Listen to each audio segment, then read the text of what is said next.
Eh bien, salut tout le monde, c'est Maxence. Je vous retrouve pour une nouvelle présentation de deck. Aujourd'hui, ça va être mon deck Artefact. C'est un deck que je voulais présenter il y a longtemps, mais la link n'était pas encore sortie. Et puis après, ben, j'ai un peu oublié que je voulais présenter, donc voilà. Là, je le fais, donc voilà. En plus, la link est sortie, donc c'est très bien. Ok, donc Artefact, pour ceux qui ne connaissent pas, ce sont des monstres en fait qui ont la capacité de se poser en tant que magie piège, enfin, dans les zones magie piège. Et quand ils sont détruits et envoyés au cimetière, ils peuvent se réinvoquer. Et s'ils sont invoqués pendant le tour adverse, ils ont tous un effet différent. Donc voilà. Donc pour commencer, on va jouer. Ah, attendez quand même que je me plante pas son nom. Donc on va jouer 3 Moral Shack artefacts. Donc je vais zoomer un peu pour que vous voyez. Voilà. Donc, alors, Moral Tac, il dit tout simplement que lorsqu'il est invoqué durant le tour inverse, vous suivez une carte vous suivez une carte et vous la détruisez. Vous pouvez détruire une carte face recto contre pour un adversaire, ça ne cible même pas. Donc voilà, donc c'est tout ce qui est si vous avez des monstres en face qui sont inciblables, Moral Tac il se dit ouais bon c'est bien et voilà. Ensuite on joue deux fois artefact. Donc, fois artefact, elle dit que lorsqu'elle est invoquée durant le tour adverse, votre adversaire ne peut pas invoquer spécialement de monstres depuis son extra deck. Donc, si vous jouez contre un deck qui joue essentiellement beaucoup avec extra deck, vous avez ça en main, vous la posez, vous arrivez à la détruire durant le tour adverse. Vous verrez que c'est quand même possible avec les cartes qu'on joue, les magies et les pièges. Vous lui sortez ça, vous faites ça durant sa stand-by, vous lui renvoquez ça, vous faites bah tu invoques l'extra deck.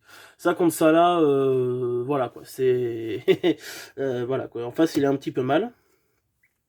Ensuite on joue 3 l'Arbris, voilà. Donc l'Arbris, elle dit juste que elle quand elle est détruite, bah elle peut se réinvoquer depuis le cimetière. Juste en fait, son effet en fait mentionne uniquement pour l'aspect de la main parce qu'en fait elle dit que lorsqu'il y a un monstre artefact qui est détruit et envoyé au cimetière, vous pouvez l'invoquer spécialement sur votre terrain depuis votre main. Donc voilà, c'est quand même un 2300, donc c'est quand même pas trop mal. C'est pour ça que la joue à 3, c'est que voilà, elle va pouvoir permettre de se spé facilement depuis la main. Donc c'est pas trop mal. Et puis aussi elle se joue, enfin moi aussi je la joue en combo pour piocher une carte avec un autre artefact qui permet de piocher. Donc voilà. Ensuite on joue. Oula attendez j'ai mes cartes qui tombent. Ça va pas le faire. Oh là là. Voilà, ok. On joue 3. Oula. Béagal. Béal.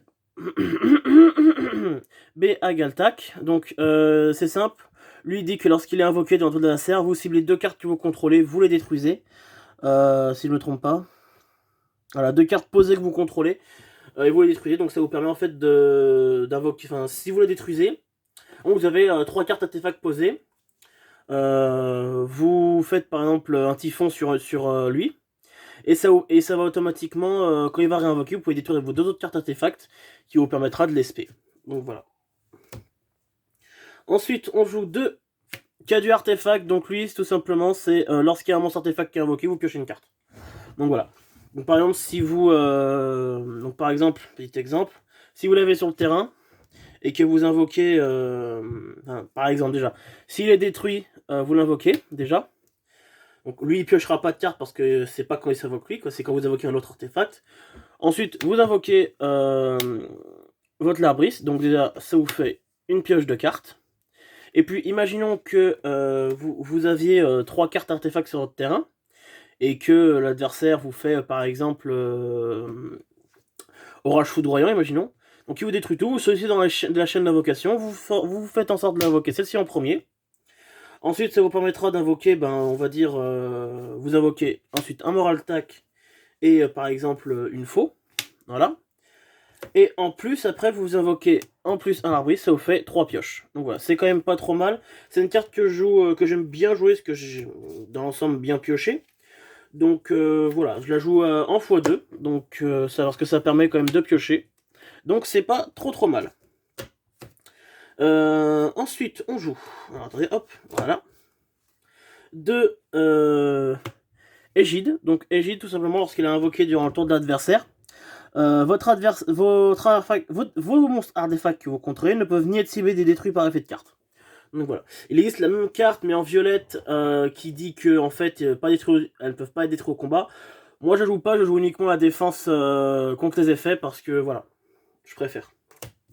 Sinon il faudrait que je joue une égide et une fois l'autre. Alors l'autre je sais pas si je l'ai, mais si je l'ai, je vais vous dire son nom. Bah je l'ai pas sur moi. Pas grave. Ensuite on joue de Vajra, pardon. Donc lui il dit que lorsqu'il est invoqué dans votre adversaire, vous détruisez toutes les cartes posées que vous contrôlez. Donc voilà. Alors attendez, est-ce que je relise correctement bien, parce que j'ai l'impression qu'il y a un effet que je n'ai pas vu. Vous détruisez toutes les cartes dans vos... Donc voilà, c'est lorsqu'il est invoqué dans votre adversaire, vous détruisez toutes vos cartes magie piège. Recto ou pas. Et lorsque votre adversaire déclare une attaque directe, on peut invoquer spécialement cette carte depuis notre main. D'accord, donc ça c'est un effet que je n'avais pas vu jusqu'à présent et que je m'étais pratiquement jamais servi. Ok, donc ça permet largement, si vous avez juste tout posé, par exemple si vous avez eu que des artefacts et que vous avez eu Vajra en main, vous faites, et que votre adversaire par exemple attaque directement, vous faites effet Vajra, vous l'invoquez, vous détruisez toutes vos et vous faites vos spés. Voilà, tout simplement. Ensuite, on joue un artefact Mojnir. Désolé si j'écorche le nom. Donc lui en fait c'est le Monster Reborn du deck. Donc en fait c'est lorsqu'il est invoqué dans le tour d'adversaire, vous ciblez un monstre artefact dans votre cimetière, vous l'invoquez spécialement pour votre défense et vous ne pouvez plus invoquer spécialement de monstres artefacts exclus jusqu'à la fin de ce tour. Voilà, donc on peut utiliser son effet qu'une fois par tour. Je joue x1 parce que en main de départ il sert à rien. Voilà, voilà. Moi, personnellement en main de départ il sert un peu à rien. Et en 2 j'ai remarqué que je l'ai beaucoup en main de départ, donc j'ai préféré le réduire à 1. Donc voilà. Et ensuite, pour finir, on joue un Quick Neufo. Donc, Quick Neufo, en fait, lui, lorsqu'il est invoqué durant le tour adverse, il vous permet de setter un artefact depuis le cimetière. Donc, voilà. Je joue x1, parce que, voilà, pareil, en main de départ, il sert un peu à rien. Mais bon, voilà. Ensuite, on passe aux magies. On joue 3 Ignition Artefact. Donc, c'est un peu la carte maîtresse du deck. Elle permet, en fait, qu'elle dit que vous ciblez une carte... Alors, si vous avez un monstre artefact dans le deck, déjà, pour commencer, déjà la condition c'est d'avoir un monstre artefact. Vous pouvez cibler une magie piège sur le terrain, vous la détruisez, et si vous le faites, vous posez un artefact depuis le deck, dans vos zones magie piège. Et si cette carte est en votre possession, entre votre possession et qu'elle est détruite par votre adversaire, il saute sa prochaine battle phase. Donc c'est une des cartes maîtresses, et vous permet de setter très vite vos artefacts, et en plus comme c'est une magie rapide, vous pouvez la poser et la jouer durant le tour adverse. Artefact déchaîné, donc ça en fait ça vous permet de faire des X6 durant le tour de votre adversaire, mais uniquement avec des artefacts. En fait vous ciblez 2 monstres artefacts que vous contrôlez, vous faites une X6. Son deuxième effet c'est que si elle entre en position et qu'elle est détruite par un effet de carte de l'adversaire, vous révélez un monstre lumière niveau 5 et vous piochez une carte. Ensuite, on joue 3 typhons d'espace mystique, donc ça c'est aussi bien pour vos artefacts que pour les cartes magie piège adverses. J'ai rien à dire de plus. 2 pots de dualité, donc personnellement dualité ça vous dérangera pas trop, évitez de le faire le tour où vous allez faire vos invocations Xyz, mais sinon en main de départ vous en foutez, vous posez tout et puis vous terminez, vous n'allez pas spécialement spé.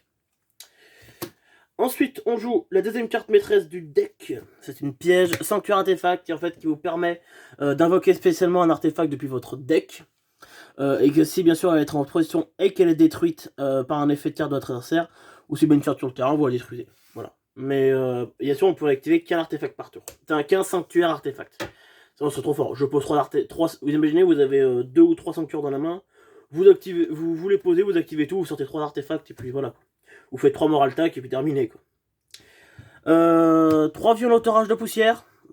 C'est plus puissant que Typhon, sauf que c'est une piège. Vous ciblez juste 2 magies pièges sur le terrain, vous les détruisez.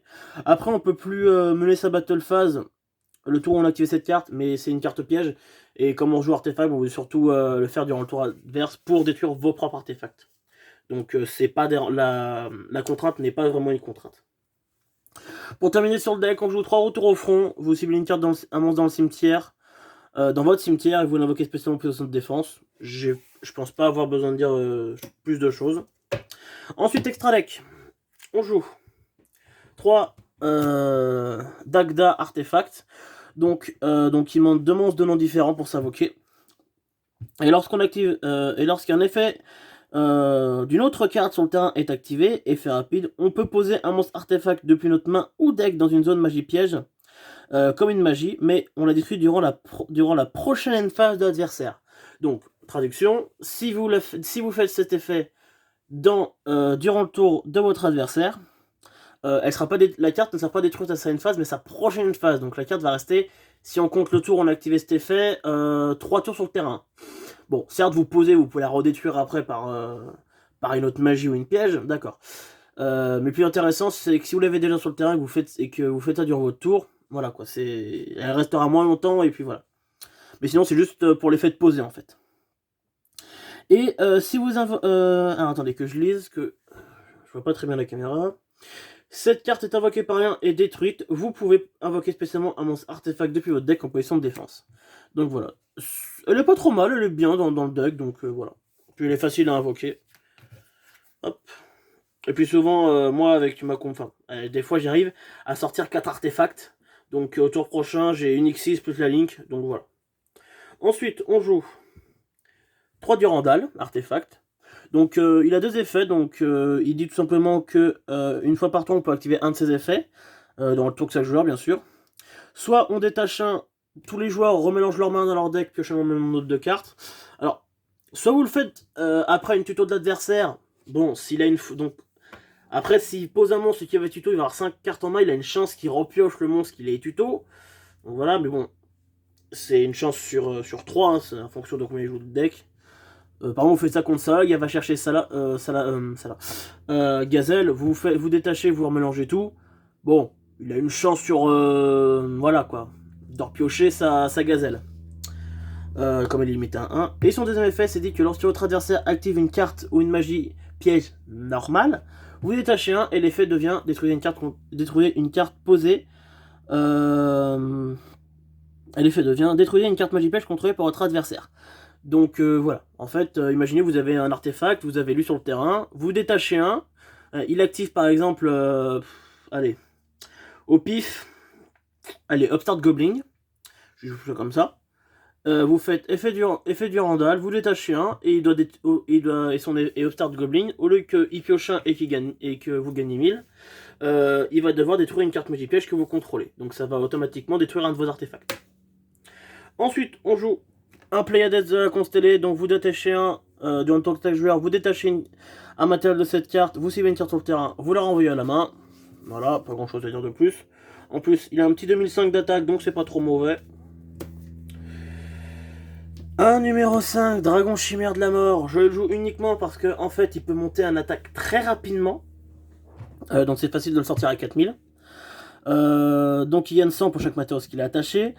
Cette carte a du matériel, elle peut attaquer une fois tous les monstres contrôlés par votre adversaire, donc ça fait 4000, 4000, 4000, 4000, enfin voilà, enfin, si vous l'avez invoqué à 4000. Et à la fin de la battle phase, cette carte a... Alors, attendez, à la fin de la battle phase, cette carte a combattu, on peut activer un des 2 effets suivants. On cible un monstre dans notre cimetière, on l'attache à cette carte. Et l'autre effet, c'est vous ciblez un monstre dans le cimetière de votre adversaire, vous lui passez au-dessus de son deck. Donc surtout vous allez, je pense, surtout attacher depuis votre cimetière. Ça permettra de booster son attaque. Alors techniquement c'est un monstre XYZ, mais vous détachez pas avec ce monstre. C'est comme par exemple une carte que j'ai vue hier. Je crois que c'est la maman Moffée ou la mère Melfi, pardon. La mère Melfi, elle dit qu'en fait son effet, j'ai beau le lire de en bas, de haut en bas, de bas en haut, de droite à gauche, en diagonale et tout, il n'y a pas écrit vous détachez. C'est plus il est plus au moment où le monstre a plus de 5 matos sur le terrain, faut absolument que votre adversaire évite de l'attaquer, sinon le monstre, déjà votre monstre va pas être détruit, et il va prendre des dégâts, en plus. Donc voilà. On joue un requin forteresse, donc votre adversaire ne peut pas cibler cette carte avec des effets avec une attaque. Et une fois par tour, on peut détacher un matériel de cette carte, cibler un monstre facreto qu'on contrôle, il peut taguer une seconde fois. Donc c'est assez intéressant, ça vous permet de faire taper votre dragon de la mort une seconde fois. Enfin, une seconde fois, en plus de toutes les autres fois où il a attaqué déjà sur le monstre adverse. Ou alors, de faire attaquer ce monstre.